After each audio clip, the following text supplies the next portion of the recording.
절대 팔지 마라. JP모건과 블랙록도 쓸어담고 있다. 9월 19일 영상에서 제가 전해드렸던 기사였습니다. 자, 이제 곧 리플의 공급 충격이 벌어진다는 건데요. 이 공급 충격 도대체 왜 일어나는 걸까요? 자, 간단합니다. 수요는 폭발하는데 공급이 그걸 따라가지 못하니까. 여러분들이 파는 그 리플의 물량 누가 다 받아먹는다? 바로 JP모건, 블랙록 이런 대형 기관들이 전부 쓸어담고 있다는 겁니다. 이미 JP모건은 최근 리플에 대한 동향을 예의주시하고 있고요. 블랙록은 또 어떻습니까? 블랙록은 이미 SBI 홀딩스를 통해서 간접적인 투자 관계에 엮여서 리플을 계속해서 이미 보유하고 있는 상황입니다. 이것은 단순 헛소리가 아닙니다. 왜냐? 지금 리플 현물 ETF가 터졌습니다. 첫날 거래량이 최대치를 기록했죠. 이것이 의미하는 바는요. 기관들이나 자산 운용사가요. 현물 ETF를 추가적으로 발행을 하려면 진짜 현물, 진짜 리플을 사들여야만 합니다. 이것은 선택이 아니라 필수이기 때문인데요. 자, 그런데 렉스 오스프리라는 자산 운용사가 미국 최초로 현물 기반의 리플 ETF를 상장을 했는데 첫날 거래량에서 무려 3,770만 달러를 기록했습니다. 이게 어느 정도냐면 2025년 출시된 모든 ETF 중에서 첫날 거래량 기준으로는 1등을 기록한 것이죠. 자, 이게 블랙록 같은 대형 기관이 발행한 ETF도 아니고 이 렉스 오스프리라는 고작 이런 소형 자산 운용사가 발행한 ETF가 이 정도를 기록했는데 앞으로 프랭클린 템플턴 같은 운용 자산만 2,000조짜리 이 거대한 자산 운용사가 ETF를 상장하게 되면 어떻게 되겠습니까? 자본이 미친 듯이 빨려 들어올 수밖에 없다는 겁니다. 그리고 이 프랭클린 템플턴의 리플 ETF 발표는 10월 20일 날 발표가 납니다. 당연히 이게 끝이 아니죠. 시카고 상업거래소 CME에서 10월 13일부터 솔라나와 리플 선물에 대한 옵션 거래를 시작한다고 발표했습니다. 기관 자금이 들어올 수 있는 물꼬가 점점 더 넓고 거세게 터지고 있다는 것이죠. 폴란드에서는 첫 비트코인 ETF가 상장되었고 영국에서는 비트코인 스테이킹 ETP가 도입되면서 전 세계가 현재 암호화폐 자산 제도권 편입에 속도를 내고 있습니다. 이에 더해서 리플은 세계적인 자산 운용사 프랭클린 템플턴과 싱가포르 최대은행 DBS가 손을 잡고 블록체인 기반 환매 조건부 채권 시장을 구축한다고 선언했습니다. 한마디로 앞으로 리플의 스테이블코인 리플 USD를 활용한 거래 및 대출 솔루션을 출시하는 계획인데요. 이와 같은 행보에 리플의 CEO 브래드 갈링하우스가 한마디로 정리했습니다. 리플 현물 ETF 승인은 시간 문제다. 결국엔 백악관 보유 자산에도 포함될 것이라고 말이죠. 그리고 이뿐만이 아닙니다. 이미 시장에서는 엄청난 일들이 벌어지고 있습니다.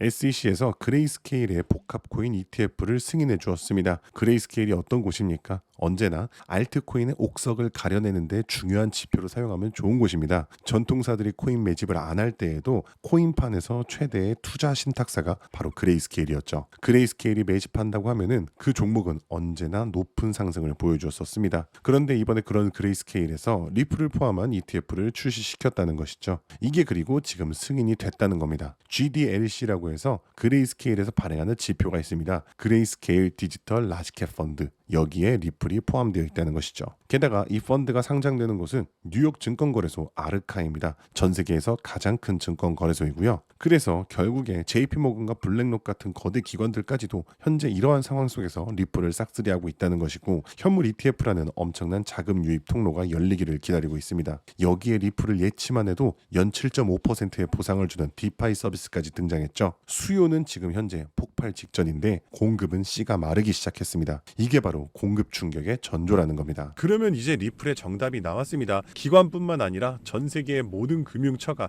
이제 리플을 실전 자산으로 채택하려 하고 있고요. 금융 시스템도 리플 중심으로 재편되고 있습니다. 그러면 우린 여기서 중요한 질문이 나올 겁니다. 그럼 뭐 비트코인이고 이더리움이고 다 버린 다음에 리플에 올인하면 되는 것이냐? 절대 아니고요. 여러분들 기관 자금은요 절대로 한 종목에만 몰리지 않습니다. 리플이 선두주자라면 이 뒤를 따르는 관련 후속 코인이 반드시 몇 가지 존재합니다. 대표적인 사례로 온도 파이낸스의 온도 코인이 있습니다. 온도 코인 같은 경우는요 이번에 아까 말씀드린 것처럼 리플이 없으면 거래가 안 된다고 말씀드렸죠. 리플 레저 기반의 실물 자산 토큰 RWA 국채 상품을 출시하였는데요. 그런데 RWA 펀드는 지금 블랙록 세계 최대 자산 운용사 블랙록이 정말 모든 자금을 총력으로 쏟아붓고 있는 핵심 펀드라는 겁니다. 이 RWA 펀드의 온도 코인이 지금 대장을 맡고 있고요. 핵심 종목으로서 블랙록의 가호를 받고 있습니다. 따라서 RWA RWA, 리플, 그리고 블랙록 이와 같은 연관성 덕분에 온도코인은 상장 대비 1년 만에 무려 4,200%의 상승률을 보여주었고요. 여러분들이 10만 원만 투자해서 당장 내일 수억 원을 벌고 싶다면 대장주 리플을 포함하되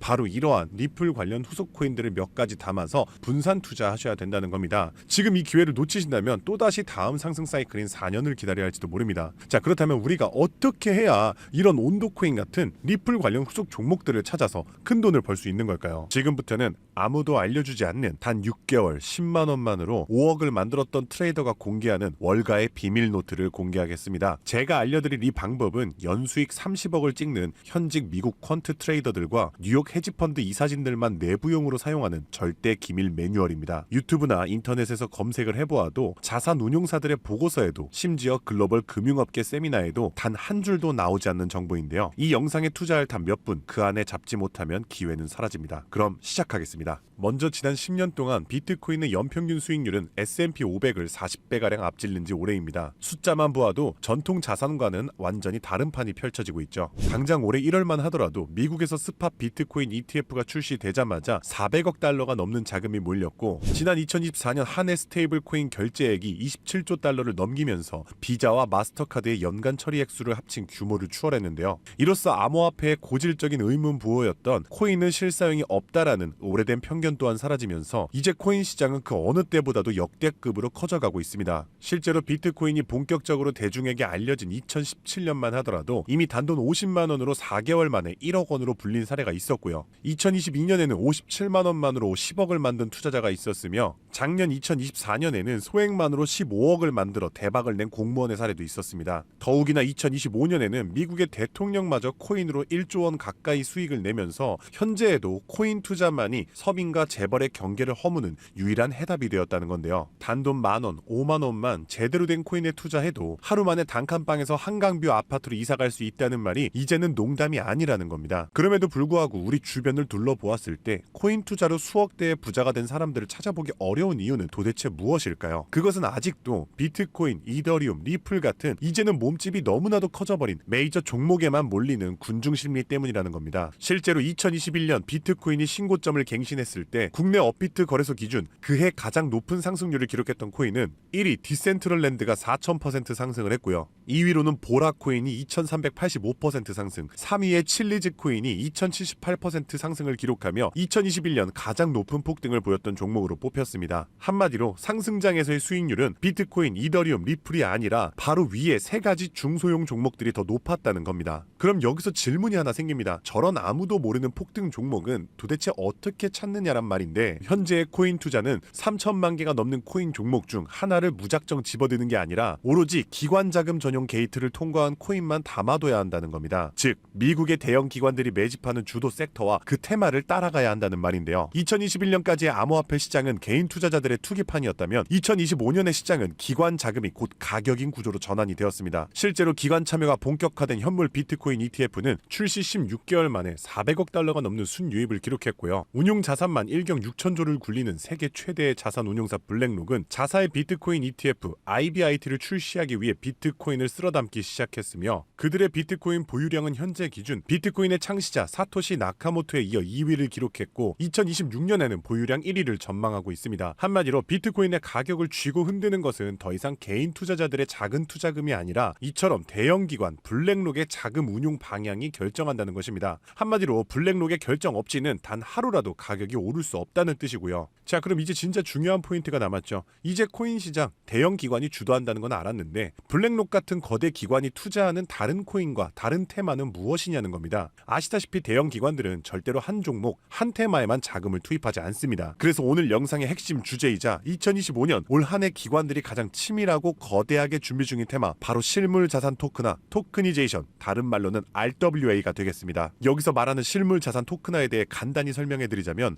부동산, 장기국채, 주식 등 비싸고 덩치가 큰 건물이나 가격이 비싼 채권, 주식 같은 무형 자산의 투자 상품을 조각조각 나눠서 코인으로 사고 팔 수 있게 만드는 것인데요. 예를 들어 1억짜리 건물을 통째로 살 수 없다면 이 건물 지분을 아주 얇게 나눠서 만원, 심지어는 1000원 단위의 코인으로 쪼갠 뒤 그 코인을 거래시장에 올려놓는 것이죠. 이렇게 하면 해당 건물 지분에 대해서 24시간 내내 사고 싶을 때 살 수 있고 스마트 컨트랙트가 자동으로 거래도 해주기 때문에 때문에 건물에서 나오는 월세 수익이나 이자 또한 내가 산 코인만큼 나눠서 자동으로 내 지갑에 꽂아준다는 겁니다. 게다가 복잡한 중개나 서류 결제를 맡는 과정도 필요 없기 때문에 수수료와 인건비도 제로에 가깝다는 겁니다. 그럼 여기서 미국 대형 기관이 RWA에 집중하는 이유는 무엇일까요? 그것은 바로 미국의 금리 방향을 결정하는 국채를 팔기 위해서입니다. 현재 미국의 최대 문제는 정부가 자금을 조달하기 위해 발행하는 국채의 수요가 계속해서 최저치를 찍고 있기 때문입니다. 국채 수요가 줄어들면 국채의 가격이 내려가고요. 국채의 가격이 내려가면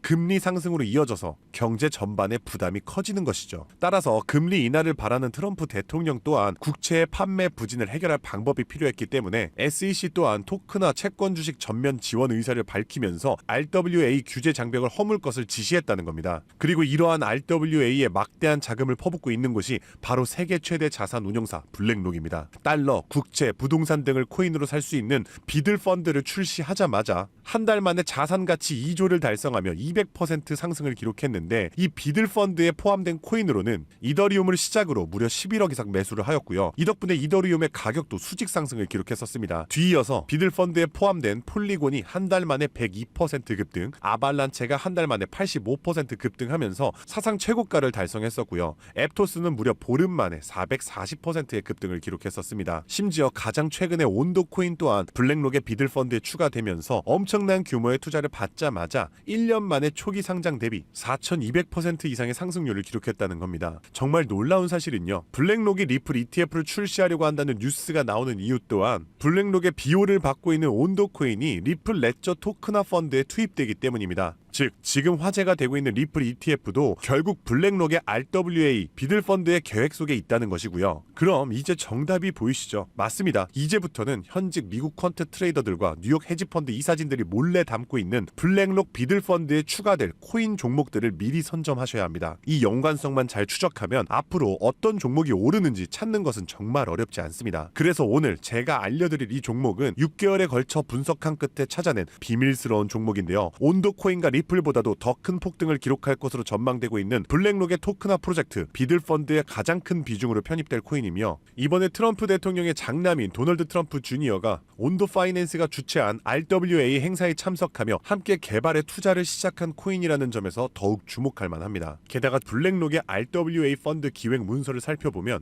이 종목이 내부 문서에서조차 암호 이름 프로젝트 X로만 불리는 계획에 포함된 숨은 종목이라는 겁니다. 실물자산 토크나 RWA의 1순위라 봐도 과언이 아니고요. 현재까지도 이미 블랙록 포함해서 12개의 헤지펀드와 4개의 글로벌 은행이 콜드월릿 담보 계약을 맺어 대규모 기관 자금 또한 대기 중입니다. 현재 이 코인의 가격 0.22달러, 우리 돈 약 300원에 불과합니다. 뉴욕 분석가들이 최소 6개월 목표가 3만원, 초강세 단계에 돌입하면 무려 10만원까지 뛴다고 하는데 30만원 넣으면 6개월 뒤에 2억 4천만원, 상승장이 돌입하면 거의 10억 원에 가까운 숫자가 찍히는 셈이죠. 제가 종목의 이름을 가려놓긴 했지만 이건 제가 일부러 정보를 감추는 게 아닙니다. 최근 제가 유튜브에서 공개한 정보를 몰래 유료로 판매하는 사람들이 있다는 제보를 받았기 때문에 부득이하게 영상 내에서는 제가 직접적인 종목 공개는 자제하고 있습니다. 그래서 이러한 유료 판매 업자들을 가려내기 위해서 오직 제 채널을 구독해주신 구독자분들께만 선정해서 정보를 드리고 있는데요. 참여 방법은 간단합니다. 화면에 보이는 조회수 옆에 작게 표시된 더보기를 클릭하시면 이렇게 파란색으로 100% 무료 정보 혜택 받기 링크가 보이실 텐데요. 해당 링크를 눌러주신 후 간단한 설문지에 응답해 주시고 아래 전송 버튼만 눌러주시면 됩니다. 남겨주신 연락처로 최대한 빠르게 정보를 공유해드리는 중이고요. 혹시 컴퓨터로 시청 중이신 분들은 영상 아래쪽에도 파란색으로 100% 무료 정보 혜택 받기라는 링크가 보이실 거예요. 클릭하신 뒤 마찬가지로 응답란을 완성해 주시면 응답해 주신 구독자분들께만 적어주신 연락처로 빠르게 공유해 드리겠습니다. 늘 말씀드리지만 절대로 한 번에 큰돈 투자하지 마시고요. 한 끼 식사, 커피 한 잔 정도의 금액 단돈 5,000원에서 만원 정도만 투자해 보시는 거 추천드리고요. 일단 블랙록의 프로젝트가 시작이 되면 사전 판매 물량이 300만 개 정도로 한정되기 때문에 지금이라도 빨리 담아두시길 권장드리고 있습니다. 참고로 절대 금전 요구 없이 무료로 정보를 공개해드릴 예정이고요. 그저 채널을 키울 수 있도록 구독과 좋아요면 충분합니다. 혹시라도 저를 사칭해 돈을 요구하는 사람이 있다면 즉시 차단해주시면 되겠습니다. 블랙록이 지휘봉을 들고 트럼프가 규제의 빗장을 풀고 미 정부가 실물 자산을 블록체인으로 옮기는 급류를 터뜨리는 지금 이 세 가지 조건이 정확하게 겹치는 좌표는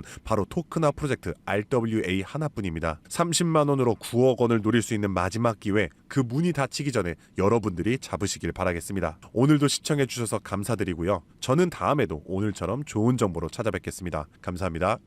잠시 안내 말씀드리겠습니다. 본 콘텐츠는 투자 권유가 아닙니다. 모든 투자 결과는 본인 책임입니다. 본 영상은 일반적인 시장 정보 및 교육용 분석을 제공합니다. 영상에서 언급된 가격, 수익률, 목표가는 과거 자료와 가정에 근거한 분석 전망일 뿐이며 미래 성과를 보장하지 않습니다. 투자 결정 전 반드시 개인 상황에 맞춘 추가 조사를 진행하시길 바랍니다. 제작자 및 채널은 어떠한 손실에 대해서도 법적 책임을 지지 않습니다.